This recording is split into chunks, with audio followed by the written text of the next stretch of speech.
Oi, gente, eu sou a Mayara. E eu sou o Brainer. Então, o Brainer é pastor batista, teólogo, e a gente gosta muito de conversar, sabe? Às vezes a gente vai andando de carro, eu faço algumas perguntas e aí a gente vai conversar. E eu pensei, por que não gravar essas conversas? Então, hoje é o nosso primeiro vídeo e vocês deixem aí se vocês gostaram, o que a gente pode melhorar, algumas sugestões de tema.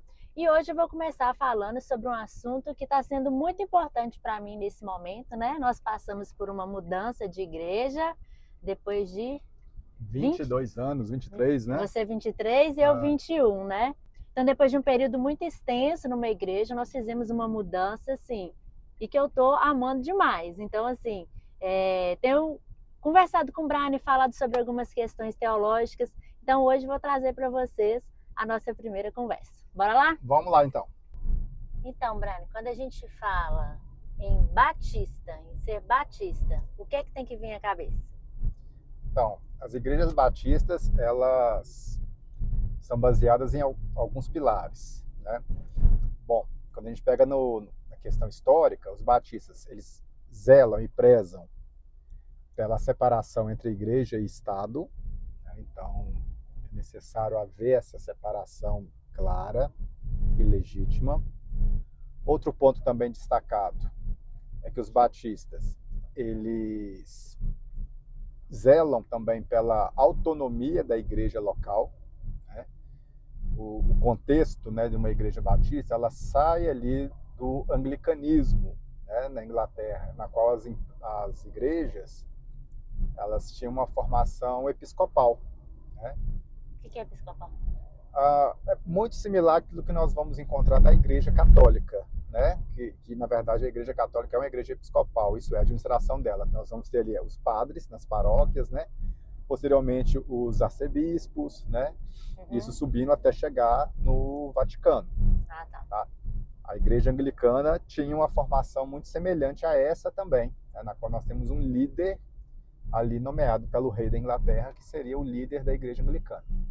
Os batistas surgem neste contexto, né, na qual não concordam com esse tipo de administração, mas as igrejas tinham uma autonomia local, né, uma vontade de manifestar uma vontade administrativa localmente. Neste ponto, então... Era tipo para quebrar esse negócio do episcopado aí. Exatamente. Né, então, não seria uma igreja mais episcopal, né? Uhum. Mas uma igreja autônoma, uma congregação autônoma, que pode tomar as suas decisões e ali exercer a sua autonomia de forma individual, de forma congregacional, né? Uhum. Então, essa seria a segunda característica de uma igreja batista. Certo.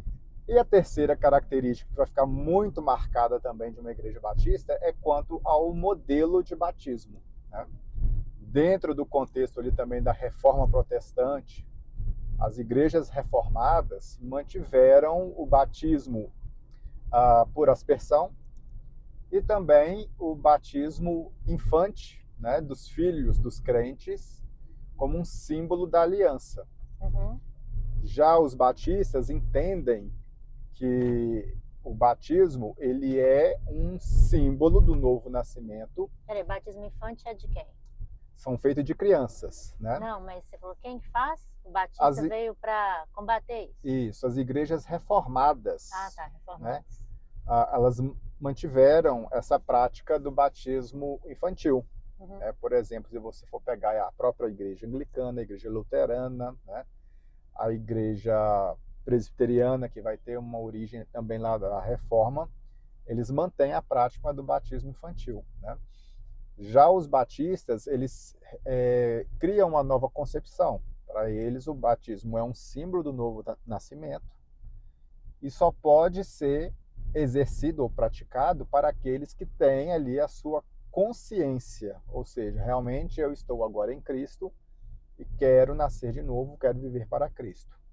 Então, por isso, então, que os batistas não batizam criança, tá? Então, nós falamos de três características fundamentais, né, que são, de fato, a separação entre igreja e Estado, a autonomia da igreja local e o batismo por imersão, né? Então, essas foram as características fundamentais do surgimento da denominação batista, né? Isso lá no século XVII. Então, batista é a separação da igreja e do Estado, Sim. a autonomia. Sim, da igreja local, né? Da igreja local. E o batismo por imersão. E o batismo por imersão, tá. Mas aí nós saímos de uma igreja que tem, assim, características mais pentecostais e estamos numa igreja agora com uma visão mais tradicional. É visão que fala? Sim, E aí, como é que é isso dentro do batista? Isso pode acontecer? Tem como ser batista e pentecostal? Como que é isso aí? Então, o modelo batista, digamos assim, ele é regido por estes princípios, esses fundamentos, né? Já a característica pentecostal, ela é baseada numa questão teológica, né? Em uma visão teológica acerca da continuidade de dons espirituais ou da manifestação do Espírito Santo. Então eu ouvi falar isso. A diferença do tradicional para o pentecostal é sobre a visão sobre os dons. Isso, exatamente. A continuidade dos dons espirituais, né? E parece que é principalmente o de línguas, e principalmente né? o dom de línguas, exatamente. Né? Por isso, aí. Quando a gente pega o movimento pentecostal, vamos falar do cenário brasileiro, né? Ele surge dentro de uma igreja batista. Né? Se a gente for pegar aqui Gunnar Virgen, que veio, né, dos Estados Unidos, ele inicialmente foi membro de uma igreja batista, né? E Gunnar Virgen, pregando ali acerca do batismo do Espírito Santo e a manifestação dos dons de línguas, né, que aconteceu lá em Belém do Pará, a igreja local na qual eles estavam, que era uma igreja batista, não concordou com essa visão, né, sobre o batismo do Espírito Santo ser uma segunda bênção. O que é isso? A primeira bênção, né, seria o novo nascimento, o fato de reconhecer Cristo como Senhor e Salvador, porém, somente depois, a pessoa na busca do Espírito Santo, ela seria efetivamente batizada no Espírito Santo. Né? Então, o modelo batista... Tem igreja que só pode ter cargo, fazer alguma coisa, se for batizado no Espírito Santo, Se for batizado no Espírito Santo. Na né? Batista também acontece isso? Não, na Batista não acontece isso, porque não é a visão da Igreja Batista. Tá? O modelo pentecostal entende que a evidência do batismo do Espírito Santo é o dom de línguas. Ou seja, então a pessoa tem que falar em línguas, que é uma comprovação do batismo com o Espírito Santo. Tá? A Igreja Batista Brasileira não entende dessa maneira. Essa é a tradicional. Isso, exatamente. Aquilo que se chama de tradicional. Né? Não entende dessa maneira. Entende que a pessoa, quando nasce em Cristo Jesus, ela é efetivamente batizada no Espírito Santo, ou com o Espírito Santo. Né? Porque o movimento pentecostal diferencia batismo no Espírito Santo com batismo com o Espírito Santo. Que, dentro da nossa visão batista, é a mesma coisa. Né? Então, neste ponto, a Igreja Batista não entende dessa maneira, a Batista brasileira, né, sobretudo, não entende dessa maneira. Agora, nós vamos ter um outro ramo das igrejas batistas, que são ali as batistas, chamadas batistas renovadas, tá? Que vai ser, sobretudo, ali sobre a Convenção Batista Nacional, tá? Olha, aí que tem a visão mais pentecostal. Exatamente. Você vai ter uma visão chamada de visão, podemos dizer assim, mais pentecostal, embora tecnicamente falando, né, é chamada de movimento de renovação espiritual. Ou seja, eles não são pentecostais, assim como os assembleianos. Né? São chamados de renovados. Tá? Bom, quando a gente olha dentro desse movimento Batista Nacional, nós vamos ter algumas certas, digamos assim, algumas fontes imprecisas quanto ao fato do batismo do Espírito Santo. Isso por quê? Se a gente pegar alguns escritos antigos de quando surgiu a Convenção Batista Nacional, como por exemplo de Enéas Tonini, José Rego, eles vão dizer que de fato o batismo do Espírito Santo é uma espécie de segunda bênção, né? Como os pentecostais vão admitir, vão dizer, né? Agora, se a gente pegar pastores da Convenção Batista Nacional mais novos, eles já não vão afirmar dessa maneira, não vão afirmar dessa forma. Alguns pastores batistas nacionais vão ter um entendimento muito semelhante aos batistas brasileiros, né? Que o batismo com o Espírito Santo acontece no momento do novo nascimento, né? Podendo a pessoa ser renovada, né? Por isso, então, o movimento de renovação espiritual, no decorrer da sua caminhada cristã. Agora, o que muito também vai ter é que não necessariamente dentro da Igreja Batista, falando aqui de batista renovado, né, ou da Convenção Batista Nacional, que não necessariamente é preciso falar o dom de línguas para ser evidenciado com o batismo no Espírito Santo, né? Entendi. Então, neste ponto, os batistas nacionais hoje, digamos assim, mais modernos, né, pastores mais novos ou recentes, eles vão dizer que batismo com o Espírito Santo acontece no novo nascimento. Se nós formos pegar... O nascimento é a conversão. A conversão. Converti, então, exatamente. foi ali que aconteceu. Exatamente. Podendo Deus constituir e dar dons, né, ao crente no decorrer da sua caminhada cristã. Então, de uma forma geral, né, o movimento batista passou por essa renovação espiritual ali na década de 60, né? E digamos que hoje o entendimento acerca de batismo no Espírito Santo dentro das igrejas batistas nacionais está muito semelhante com aquilo que nós temos dentro das igrejas também batistas brasileiras. Mas aí eu achei muito diferente, por exemplo, da igreja Batista Nacional para Batista Mineira, né? Batista Brasileira. Tá bom. Então, para a Igreja Batista Nacional, para Batista Brasileira. Por exemplo, na Batista Nacional tem muito falar em línguas no meio do culto, fazer revelação. E já na Batista tradicional, eu não tô vendo esse movimento. Por que acontece essa diferença? O que você fala? Exatamente pela questão dessa manifestação dos dons espirituais, né? Há uma certa controvérsia do que seriam esses dons espirituais, tá? Muitos batistas brasileiros, dons de línguas, tá? Nós estamos propriamente dito. Muitos batistas brasileiros entendem que o dom de língua citado ali na igreja em Atos 2, né? Também em 1 Coríntios 14, esse dom de línguas, na verdade, seria, de fato, idiomas humanos, né, que foi aprendido de forma sobrenatural ou que Deus usou ele momentaneamente de forma sobrenatural para a pregação do Evangelho. E isso é bem claro quando nós lemos ali em Atos 2. Né? Já o movimento renovado e também o movimento pentecostal não entende dessa maneira. Para eles, ou a maior parte deles, ali em Atos 2, nós temos de fato idiomas humanos, né, como hoje no nosso contexto, inglês, espanhol, francês, né? Já em 1 Coríntios 14, Paulo está falando ali de línguas ou idiomas espirituais, sobrenaturais, né? Então, por isso que dessa maneira, dessa forma, algumas igrejas da Batista Nacional permitem, né, essa manifestação de dons de línguas no momento do culto, porque entendem e compreendem que ali em 1 Coríntios são esses tipos de dons espirituais. Já na Batista Brasileira, o entendimento é que essa manifestação desses dons, né, são dons humanos, são línguas humanas. Isso é, Deus usa alguém ali na igreja de uma maneira sobrenatural para falar em outro idioma.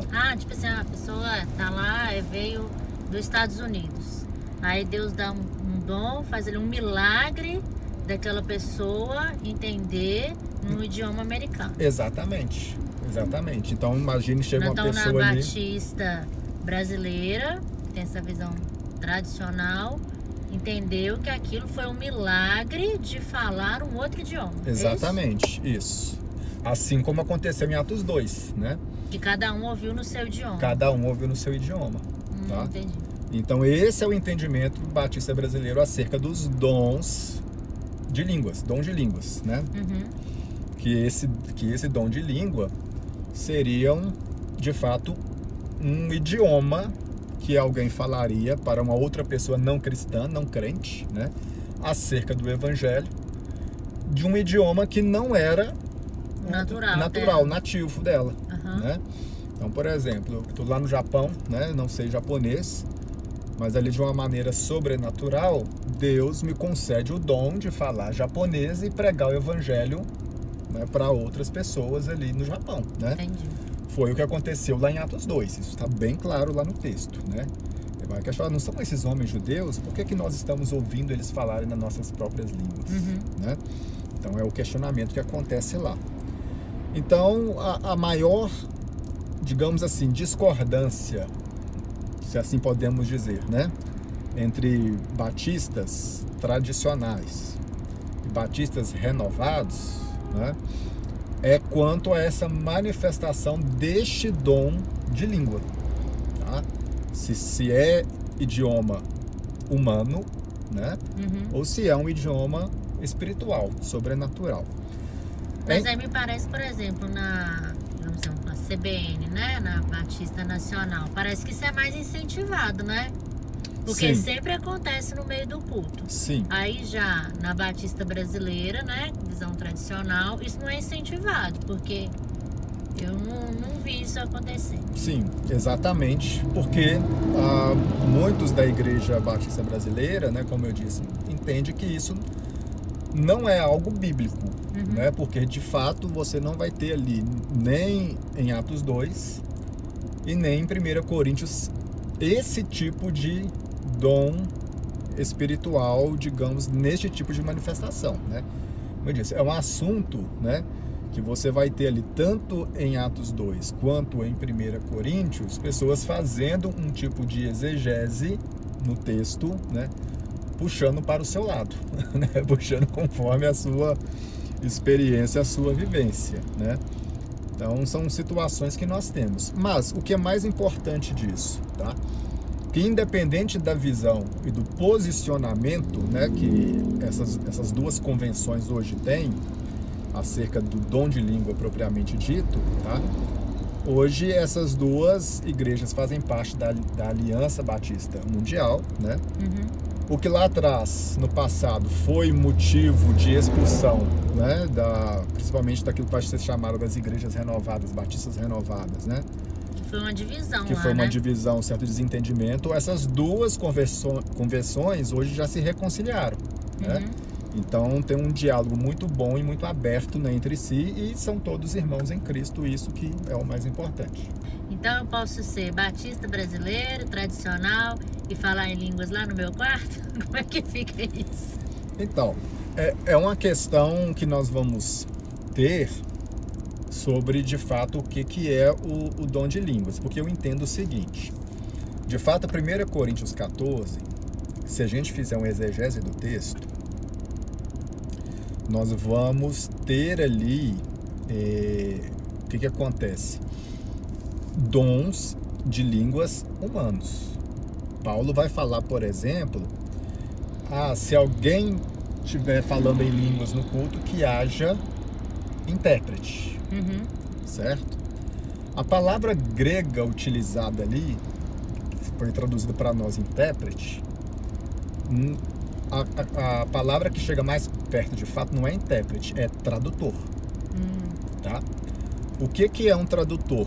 Tradutor é alguém que de fato fala um idioma estrangeiro e traduz ele de forma fiel ao idioma que está sendo traduzido, certo?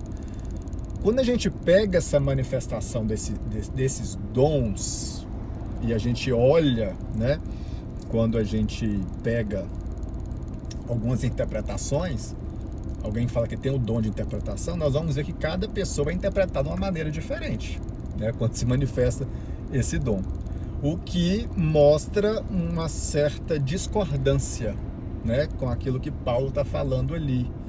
Porque se é para traduzir, então toda a tradução tem que ser idêntica, ou Sim. chegar próxima ao resultado final, né? Digamos assim, né? O que não acontece. E por um outro lado ainda, Paulo, no decorrer do texto, vai trazer uma referência, né? Falando o seguinte, olha, falarei a este povo em língua estrangeira, em língua de outros povos, coisa que aconteceu lá em Atos 2. Então, aquilo que Paulo está apontando lá, mostra sendo, de fato, dons de línguas de idiomas humanos. Entendi. Tá? Agora, eu não posso negar que existam pessoas sinceras e verdadeiras que passaram por esse tipo de experiência. Sim. Tá? De falar esse dom de línguas. Essa manifestação que você tô orando, aí eu começo a falar umas palavras diferentes. Exatamente. Então, neste ponto, qual a conclusão que eu chego? Tá? Hoje, depois de estudar muito a Bíblia e vendo essa questão da gramática, do léxico ali, também do texto, meu ponto de vista é que essas experiências, ela faz muito mais questão de um fenômeno da teologia que nós vamos chamar de fenomenologia da religião. Ou seja, é como cada um lida com o sobrenatural. Entendi. É a minha experiência individual, subjetiva, eu e Deus. Exatamente. E A aí ninguém pode experiência julgar isso individual, né? Uhum. Ninguém pode julgar isso. Algumas pessoas talvez podem experimentar isso, outras talvez não vão experimentar isso, Entendi. né? Uhum. Mas isso não faz de ninguém ser mais crente ou menos crente Entendi. que outra pessoa, ou mais especial Porque, ou menos especial. dependendo, eu até conheço uma pessoa assim que se acha inferior, né? Tipo assim, nossa, mas eu não tenho esse dom, eu não consigo falar em línguas, aí parece que a pessoa tá meio fora da água ali. Talvez a maneira dessa pessoa lidar com o sobrenatural, né, seja de outra forma. Uhum. Talvez seja de uma forma mais prática, né, mais, digamos assim, factual. Uhum. Ele gosta de servir outras gosta pessoas. de servir outras pessoas, né? Então é a maneira como ele encontrou a espiritualidade dele, Certo. né? A fenomenologia da religião, né? Como manifestou ali na fé dele. Já outras pessoas têm, digamos assim, um sentido mais intimista, Uhum. né? De querer experimentar esse sobrenatural de maneira mais intimista. Entendi. Então é a conclusão que eu chego hoje. Tem na Bíblia o dom de línguas como ele é manifestado hoje? Eu não encontrei evidência, tá? de como é encontrado hoje. Mas pela minha experiência de evangelho e aquilo que eu já vivenciei dentro do evangelho, não posso negar, né, que existem pessoas sinceras que experimentaram esse tipo de situação, ou esse tipo de manifestação espiritual. Então, onde eu encaixo isso dentro da Bíblia e dentro da teologia? Para mim, é uma experiência fenomenológica. A teologia não consegue explicar. Não explica isso aí. Porque Deus é infinito, gente. É fenomenológico, é uma manifestação, é uma coisa individual. É uma coisa individual. Então, talvez o mais adequado, igual eu falei aqui, né? Não é comum na igreja tradicional, então, mas o mais adequado é que seja em casa mesmo, no meu quarto, porque é individual. Se é individual, por que eu vou fazer em público ou quando eu tô lá no corpo de Cristo, né? Porque a pessoa não vai entender, é uma manifestação de Deus comigo. Exatamente, é uma questão individual. O próprio, se a gente for pegar na regra, né, daquilo que Paulo fala lá em 1 Coríntios 14, né, independente da visão, se eu acho que é esse tipo de dom que a gente vê hoje nas igrejas, ou se é um dom de língua humana, Paulo vai deixar bem claro, né, que não ore mais do que 2, e se orar tem que ter o tradutor, tem que ter o intérprete. Então, do ponto de vista bíblico, independente da visão que a gente aborda para isso, é que Paulo fala o seguinte, olha, só ora na igreja se tiver intérprete. Só orar em línguas, né? Orar em línguas. Se tiver intérprete. Senão não faz sentido. Senão não faz sentido, né? Então, neste ponto, eu realmente concordo que se for orar e orar em línguas, que orem em casa, de uma forma mais íntima com Deus, né? Independente do seu posicionamento, independente da sua visão, tá? Se concorda, como eu disse, tem muitas pessoas que são categóricas, né? Ao falar que esse dom de línguas é enganação, a pessoa foi condicionada a isso, né? A pessoa entendi. foi ensinada dessa maneira, por isso que ela manifesta.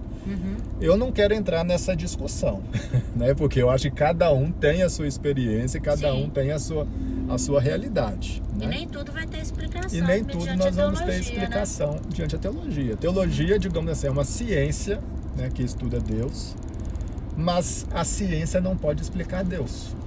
Deus, ele pode se manifestar de múltiplas formas, de várias maneiras. E é claro, né, gente, que a Bíblia sempre vai ser a nossa base, digamos assim, a nossa régua ali. Se essas experiências e se essas manifestações excedem aquilo que a Bíblia diz, aquilo que a Bíblia afirma, nós temos que tomar cuidado com isso também, né? Não podemos deixar isso ir para frente ou continuar esse tipo de situação. Porque aí a gente já chega nos extremos, né? Igual a gente já teve uma experiência de chegar numa igrejinha que tinha cadeira para anjo, que fazia outras manifestações assim. Acho que vem muito disso, né? Do falar em línguas, da revelação, e aí já parte assim para uma coisa que é totalmente contra o que tem na Bíblia. Sim, exatamente. Então isso aí nós temos que tomar muito cuidado.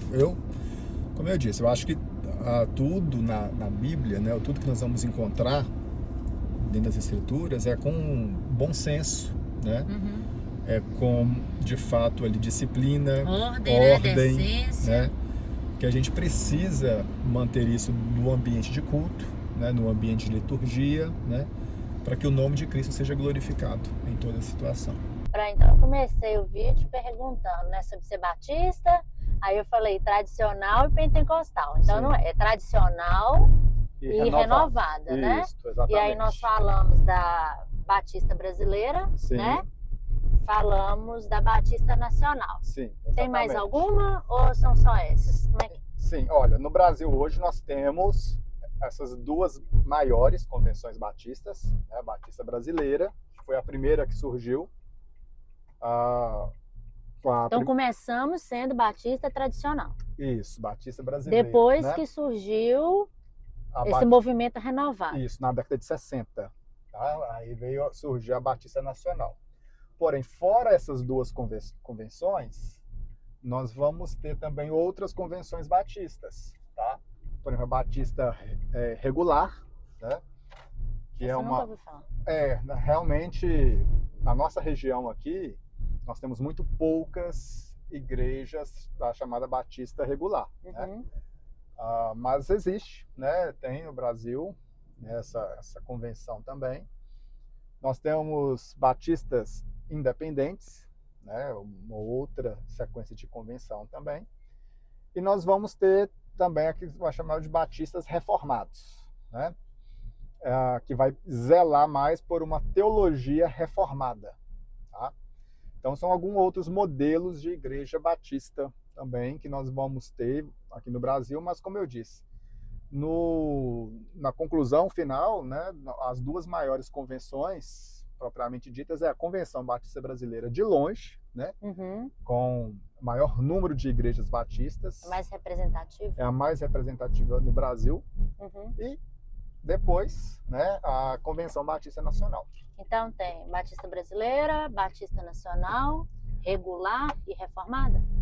Isso, Batista regular, Batista independente e Batista reformada. Tá, tem independente também. Isso. Então tá, pensando nessas 5 aí que você me falou, né? Qual que é a melhor? Então, a gente tem que entender o seguinte, tá? A igrejas são feitas de pessoas, né? E pessoas, muitas vezes, têm suas falhas, têm seus erros, né? E muitas vezes também as pessoas elas vão se adequar com um modelo de igreja e um modelo também de, digamos, até mesmo de convenção, né? Conforme a assimilação do pensamento, né? Então, neste ponto, olha, não vou dizer que tem uma melhor que a outra, né? Muito pelo contrário. Quando a gente tem que procurar uma igreja, nós temos que procurar uma igreja bíblica, com pessoas sérias, comprometidas com o evangelho, né? Nós temos que buscar, de fato, uma igreja em que a gente se sente bem, né? tanto do modelo teológico daquela igreja, quanto também do modelo administrativo daquela igreja, né?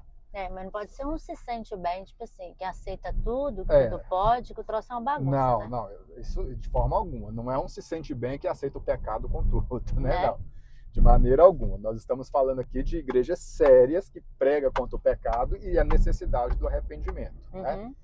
Então, neste ponto, você vai encontrar igrejas sérias, né, na Convenção Batista Brasileira, igrejas sérias na Convenção Batista Nacional, pastores sérios, irmãos sérios, né, e sinceros ali com o Evangelho. Então, neste ponto, para buscar uma igreja para congregar, né, busca uma igreja bíblica, né, busca uma igreja comprometida com o Evangelho, uma igreja comprometida com a verdade bíblica. O que não podemos é deixar de congregar. E para saber se a igreja é bíblica, tem que ler a Bíblia, né? Para saber se a igreja é bíblica, nós temos que ler a Bíblia. Exatamente. Né? Então é isso aí, gente. Esse foi o nosso primeiro vídeo. Até a próxima, então. Até a próxima. Até mais.